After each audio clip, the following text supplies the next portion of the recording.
Pancasila sebagai dasar nilai pengembangan ilmu. Hakikat ilmu pengetahuan. Apa itu ilmu? Kata ilmu berasal dari bahasa Arab yaitu al-lima dan berarti pengetahuan. Pemakaian kata ini dalam bahasa Indonesia kita ekuivalenkan dengan istilah sains, sama juga berarti pengetahuan. Ilmu adalah pengetahuan, namun ada berbagai macam pengetahuan. Apa isi pengetahuan ilmu itu? Ilmu mengandung 3 kategori, yaitu hipotesis, teori, dan dalil hukum. Ilmu itu haruslah sistematis dan berdasarkan metodologi. Ia berusaha mencapai generalisasi. Dalam kajian ilmiah, kalau ada data yang baru terkumpul, sedikit atau belum cukup, ilmuwan baru hanya mengeluarkan hipotesis. Hipotesis ialah dugaan pikiran berdasarkan sejumlah data. Hipotesis memberi arah pada penelitian dalam menghimpun data. Data yang cukup sebagai hasil penelitian dihadapkan pada hipotesis. Apabila data itu valid, hipotesis akan menjadi tesis atau hipotesis menjadi teori. Jika teori mencapai generalisasi yang umum, maka akan menjadi dalil dan teori memastikan hubungan sebab akibat yang serba tetap. Ia akan menjadi hukum. Menurut Suwaidi tahun 2016. Lalu, apa itu pengetahuan? Secara etimologis, pengetahuan berasal dari kata dalam bahasa Inggris, yaitu knowledge. Dalam ensiklopedia of philosophy dijelaskan bahwa definisi pengetahuan adalah kepercayaan yang benar. Menurut Ghazali, pengetahuan adalah apa yang diketahui atau hasil pekerjaan tahu. Pekerjaan tahu tersebut adalah hasil dari kenal, sadar, insaf, mengerti, dan pandai. Pengetahuan itu adalah semua milik atau isi pikiran. Dengan demikian, pengetahuan merupakan hasil proses dari usaha manusia untuk tahu. Dalam kamus filsafat dijelaskan bahwa pengetahuan adalah proses kehidupan yang diketahui secara langsung dari kesadarannya sendiri. Orang pragmatis, terutama John Dewey, tidak membedakan pengetahuan dan kebenaran. Jadi, pengetahuan itu harus benar. Kalau tidak benar, adalah kontradiksi. Beranjak dari pengetahuan adalah kebenaran dan kebenaran adalah pengetahuan, maka di dalam kehidupan manusia dapat memiliki pengetahuan dan kebenaran. Salam bagaimana dikutip oleh Suwaidi tahun 2016 mengemukakan bahwa pengetahuan yang dimiliki manusia itu ada 4, yakni yang pertama pengetahuan biasa, yaitu pengetahuan yang dalam filsafat dikatakan dengan istilah common. Sering diartikan dengan good sense karena seseorang memiliki sesuatu di mana ia menerima secara baik. Kemudian yang kedua ada pengetahuan ilmu, yaitu ilmu sebagai terjemahan dari sains yang pada prinsipnya merupakan usaha untuk mengorganisasikan dan mensistematisasikan common sense, suatu pengetahuan yang berasal dari pengalaman dan pengamatan dalam kehidupan sehari-hari. Kemudian yang ketiga pengetahuan filsafat, yakni pengetahuan yang diperoleh dari pemikiran yang kontemplatif dan spekulatif. Pengetahuan filsafat lebih menekankan pada universalitas dan kedalaman kajian tentang sesuatu. Kalau ilmu itu hanya pada suatu bidang pengetahuan yang sempit, filsafat membahas hal yang lebih luas dan mendalam. Filsafat biasanya memberikan pengetahuan yang reflektif dan kritis sehingga ilmu yang tadinya kaku dan cenderung tertutup menjadi longgar kembali. Kemudian yang terakhir atau yang keempat ada pengetahuan agama, yaitu pengetahuan yang hanya diperoleh dari Tuhan lewat para utusannya. Pengetahuan agama bersifat mutlak dan wajib diyakini oleh para pemeluknya. Nah, kemudian ada perbedaan ilmu dan pengetahuan. Pada Kamus Besar Bahasa Indonesia atau sering disebut KBBI, ilmu disamakan artinya dengan pengetahuan. Dari asal katanya, kita dapat diketahui bahwa pengetahuan diambil dari kata dalam bahasa Inggris yaitu knowledge, sedangkan ilmu diambil dari kata science dan peralihan dari kata Arab al-lima. Kemudian untuk memperjelas pemahaman kita, perlu juga membedakan antara pengetahuan yang sifatnya prailmiah dan pengetahuan ilmiah. Pengetahuan yang sifat prailmiah yaitu pengetahuan yang belum memenuhi syarat-syarat ilmiah pada umumnya. Nah, sebaliknya, pengetahuan ilmiah adalah pengetahuan yang harus memenuhi syarat-syarat ilmiah. Pengetahuan pertama disebut sebagai pengetahuan biasa, dan pengetahuan kedua disebut pengetahuan ilmiah.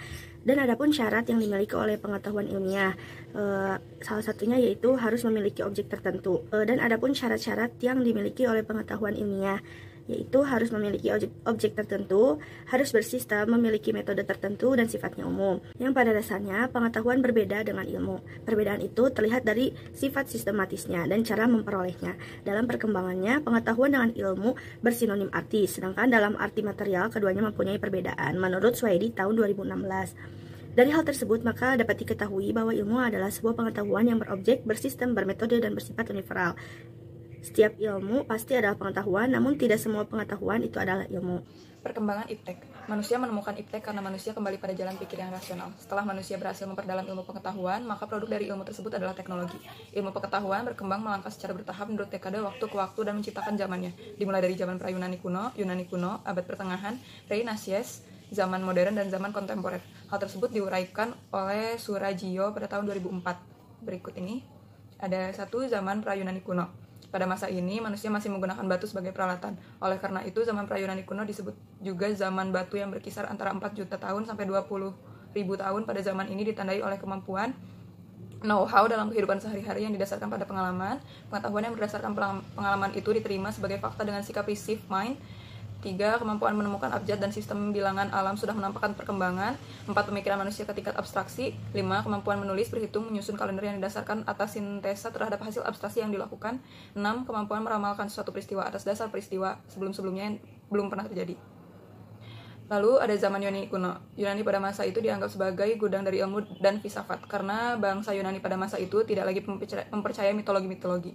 Bangsa Yunani juga tidak menerima pengalaman yang didasarkan pada sikap receptive attitude, melainkan menumbuhkan sikap uninquiring attitude. Lalu ada zaman abad pertengahan. Para ilmuwan pada masa ini hampir semua adalah para teolog, sehingga aktivitas ilmiah terkait dengan aktivitas keagamaan. Semboyan yang berlaku bagi ilmu pada masa ini adalah ancilla theologia atau abdi agama. Lalu ada zaman Renaissance. Zaman Renaissance ditandai sebagai era kebangkitan kembali pemikiran yang bebas dari dogma-dogma agama. Renaissance ialah zaman peralihan ketika kebudayaan abad pertengahan mulai berubah menjadi suatu kebudayaan modern. Manusia pada zaman ini adalah manusia merindukan pemikiran yang bebas. Lalu ada zaman modern. Zaman modern ditandai dengan berbagai penemuan dalam bidang ilmiah. Perkembangan ilmu pengetahuan pada zaman modern sesungguhnya sudah dirintis sejak zaman Renaissance. Seperti René Descartes, tokoh yang terkenal sebagai bapak filsafat modern. Lalu ada zaman kontemporer. Fisikawan termasyhur abad ke-20 adalah Albert Einstein, yang menyatakan bahwa alam itu tidak terhingga besarnya dan tak terbatas, tetapi juga tak berubah status totalitasnya atau bersifat statis dari waktu ke waktu. Einstein percaya akan kekekalan materi. Ini berarti bahwa alam semesta itu bersifat kekal, atau dengan kata lain tidak mengakui adanya penciptaan alam. Yang kedua, ada Pancasila sebagai dasar pengembangan ilmu pengetahuan dan teknologi. Iptek sebagai asas pembangunan dan sebagai salah satu bidang pembangunan yang setara dengan pembangunan lainnya, maka secara sadar kita mengakui dan memahami betapa pentingnya iptek bagi kehidupan berbangsa dan bernegara, terutama dalam menjamin kesinambungan pembangunan nasional, menurut Karta Sasmita tahun 1994. Relasi yang paling ideal adalah iptek dan nilai budaya serta agama tertentu yang terletak pada fenomena pertama, meskipun hal tersebut belum dapat berlangsung secara optimal, mengingat keragaman agama dan budaya di Indonesia itu sendiri. Keragaman tersebut di satu pihak dapat menjadi kekayaan, tetapi di pihak lain dapat memicu terjadinya konflik. Oleh karena itu, diperlukan sikap inklusif dan toleran di masyarakat untuk mencegah timbulnya konflik. Untuk itu, komunikasi yang terbuka dan egaliter diperlukan dalam kehidupan berbangsa, bermasyarakat, dan bernegara. Fenomena kedua yang menempatkan pengembangan iptek di luar nilai budaya dan agama jelas bercorak positivitis. Kelompok ilmuwan pada fenomena kedua ini menganggap intervensi faktor eksternal justru dapat mengganggu objektivitas ilmiah. Fenomena ketiga yang menempatkan nilai dan agama sebagai mitra dialog merupakan sintesis yang lebih memadai dan realistis. Dialog merupakan sintesis yang lebih memadai dan realistis untuk diterapkan dalam pengembangan iptek di Indonesia, sebab iptek yang berkembang di ruang hampa nilai justru akan menjadi bumerang yang membahayakan aspek kemanusiaan.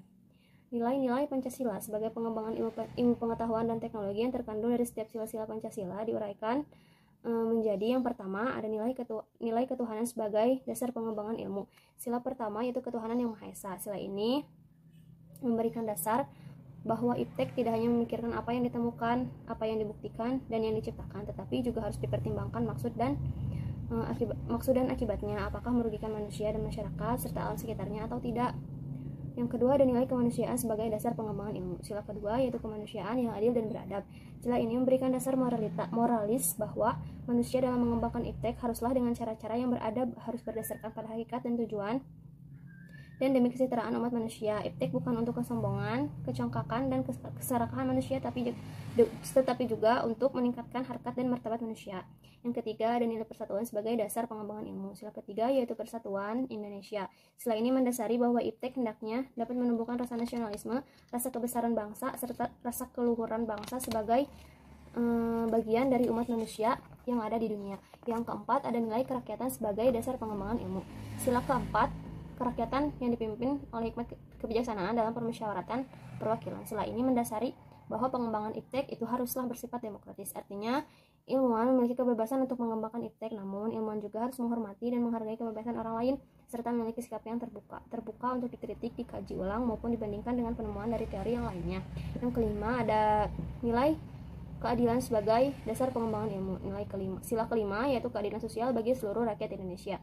Sila ini sebagai dasar dalam pengembangan iptek dalam menjaga keseimbangan keadilan dalam kehidupan kemanusiaan, yaitu keseimbangan keadilan dalam hubungannya dengan dirinya sendiri dan manusia dengan Tuhannya, serta antara manusia dengan manusia yang lainnya, manusia dengan masyarakat bangsa dan negara, serta manusia dengan alam lingkungannya. Urgensi kedudukan Pancasila sebagai dasar pengembangan ilmu pengetahuan dan teknologi. Menurut Sulagio, pada tahun 2004 ada 3 indikator bahwa ilmu pengetahuan bebas dari nilai, yaitu yang pertama, ilmu harus bebas dari pengandaian-pengandaian. Bebas yaitu bebas dari faktor eksternal seperti faktor politis ideologi, budaya, agama, dan unsur kemasyarakatan lainnya. Yang kedua, kebebasan usaha ilmiah, supaya otonomi ilmu pengetahuan dapat terjamin. Kebebasan ini menyangkut kemungkinan, ketersediaan, dan penentuan diri. Dan terakhir, penelitian ilmiah tidak luput dari pertimbangan etis yang sering dituding menghambat kemajuan ilmu karena nilai etis sendiri bersifat universal. Menurut Sastra Prateja pada tahun 2006, Pancasila sebagai landasan etika pengembangan ilmu pengetahuan teknologi, yaitu pengembangan ilmu teknologi terlebih yang menyangkut manusia haruslah selalu menghormati martabat manusia, misalnya dalam rekayasa genetik. Dan kedua, ilmu pengetahuan teknologi haruslah meningkatkan kualitas hidup manusia, baik sekarang maupun di masa depan. Dan ketiga, pengembangan ilmu pengetahuan teknologi hendaknya membantu pemekaran komunitas manusia, baik lokal, nasional maupun global. Dan keempat, ilmu pengetahuan teknologi harus terbuka untuk masyarakat, terlebih-lebih yang memiliki dampak langsung kepada kondisi hidup masyarakat. Dan terakhir, ilmu pengetahuan teknologi hendaknya membantu penciptaan masyarakat yang semakin lebih adil. Baik, materi selanjutnya akan disampaikan oleh saya. Alasan diperlukannya Pancasila sebagai dasar nilai pengembangan ilmu. Pengembangan ilmu pengetahuan dan teknologi harus senantiasa berorientasi pada nilai-nilai Pancasila. Peran Pancasila sebagai paradigma pengembangan ilmu harus sampai pada penyadaran bahwa fanatisme, kaidah kenetralan, keilmuan atau kemandirian ilmu hanyalah akan menjebak diri seseorang pada masalah-masalah yang tidak dapat diatasi dengan semata-mata berpegang pada kaidah ilmu.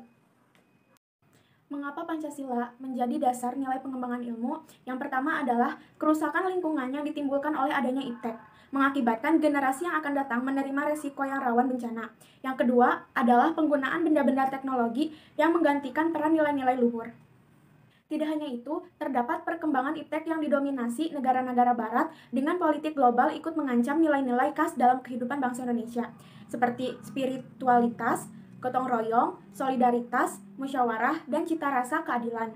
Oleh karena itu, diperlukan orientasi yang jelas untuk menyaring dan menangkal pengaruh nilai-nilai global yang tidak sesuai dengan nilai-nilai kepribadian bangsa Indonesia.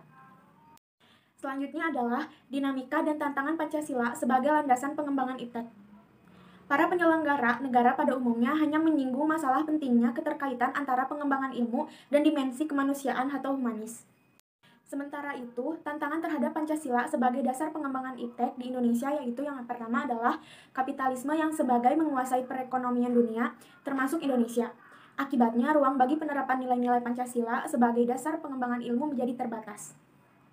Yang kedua adalah globalisasi yang menyebabkan lemahnya daya saing bangsa Indonesia dalam pengembangan iptek, sehingga Indonesia lebih berkedudukan sebagai konsumen daripada produsen dibandingkan dengan negara-negara lainnya. Yang ketiga, konsumerisme menyebabkan Indonesia menjadi pasar bagi produk negara lain yang lebih maju. Dan yang terakhir adalah pragmatisme yang berorientasi pada 3 ciri. Yang pertama adalah workability atau keberhasilan, yang kedua satisfaction atau kepuasan, dan result atau hasil mewarnai perilaku kehidupan sebagian besar masyarakat Indonesia.